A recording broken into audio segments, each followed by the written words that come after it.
Hello, my name is Sade Diggs, and I'm a Master's in Public Health, Health Promotion student at Liberty University. Today I will talk to you about the practicum that I participated in for this spring 2019 semester. I had the opportunity to work with the Office of Population Health Improvement at the Maryland Department of Health on telehealth policies within rural Maryland. Next slide, please. The practicum consisted of the intern doing an assessment of all the telehealth policies within rural Maryland. The intern then would need to do a literature review of all of this information, providing a summary, then recommendations on the gaps in services that will allow opportunities for expansion and evolution. Next slide, please. The practicum objectives were taken from the foundational competencies and the concentration competencies. Altogether, 5 were listed, and those are as follows. To interpret results of data analysis for public health research, policy, or practice, propose strategies to identify stakeholders and build coalitions and partnerships for influencing public health outcomes, apply systems thinking to tools to a public health issue, use best practices to assess community and population health needs, assets, and resources for health promotion purposes, and lastly, to employ ethical and effective leadership and management skills to build and maintain work teams, organizational relationships, and community collaborations in support of public health efforts. Next slide, please. The rationale for this internship was that the rural residents within Maryland do not have access to health care. Telehealth and telemedicine are 2 great ways to provide access to healthcare for these residents. This practicum document would provide a framework for stakeholders within rural Maryland to use so that they are able to understand the current telehealth status within rural Maryland. Next slide, please. Before I go into details about the results and things found within the practicum, I will first discuss the logic model. The logic model basically gives an overview of the problem, the resources, the outputs, the outcomes, and the impact. The problem associated with this practicum, as stated, is that there are a lack of telehealth services in rural Maryland for the residents. All of the policies that are offered within rural Maryland would be reviewed, and a document review would be created in order to put together a summary of all of the information found to provide recommendations and opportunities for expansion. The resources that could be used are grant funding. There would be more registered healthcare providers, telehealth training, and wider broadband access. Some of the outputs include assessments, evaluations, and outreach.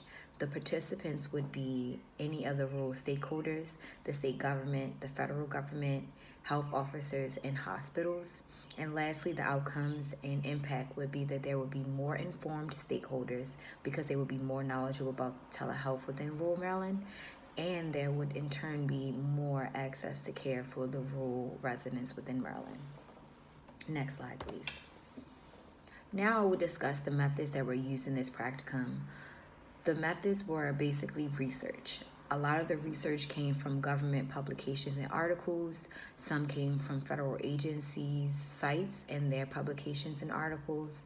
Another huge chunk was from legislation. Some of the legislation was the bills or regulations that were proposed in previous years, while others were the upcoming bills and regulations that were proposed in this last 2019 legislative cycle.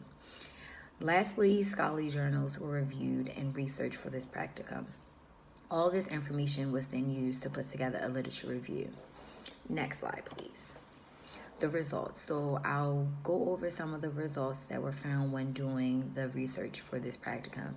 For the current telehealth, one thing to note is that the reimbursement is specific to Medicaid and private insurance companies.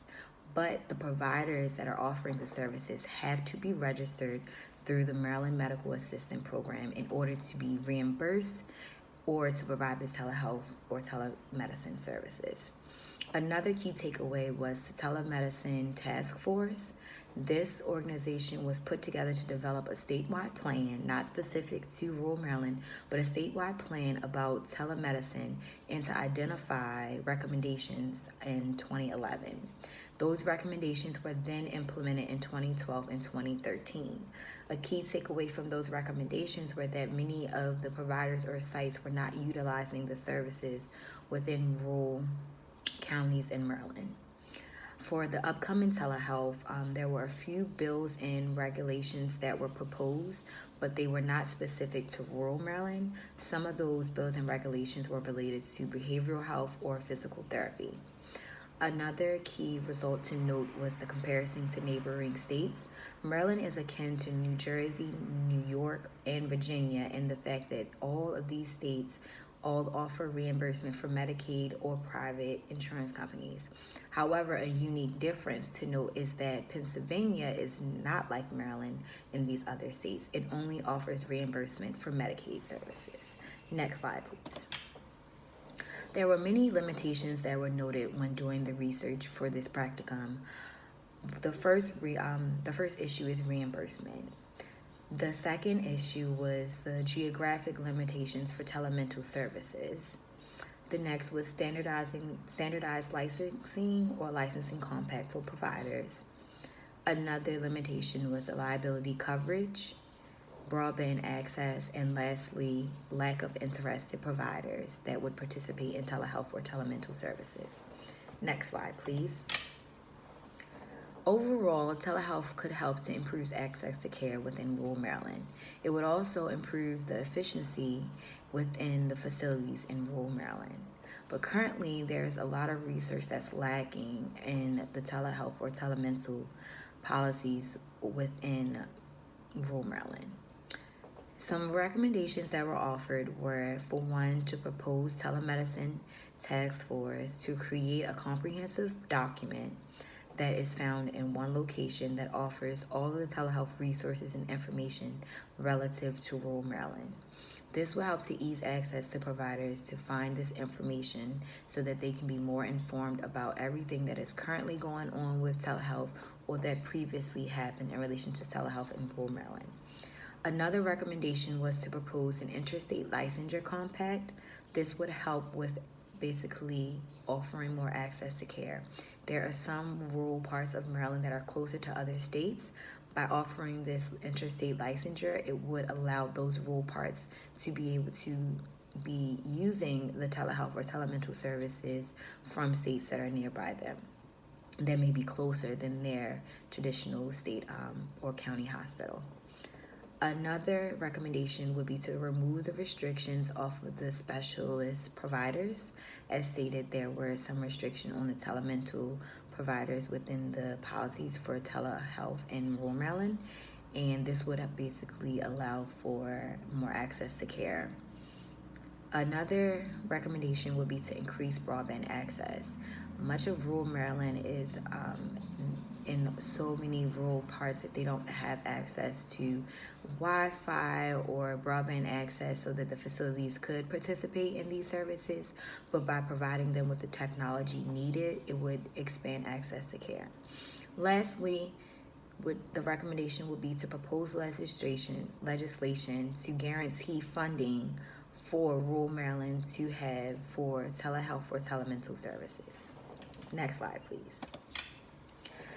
And that is the conclusion of my presentation for my practicum. Overall, it was a great experience to learn about all of the different policies that are in Maryland currently, specific to telehealth and telemedicine, but also especially specific to rural Maryland. Thank you so much. Have a great day.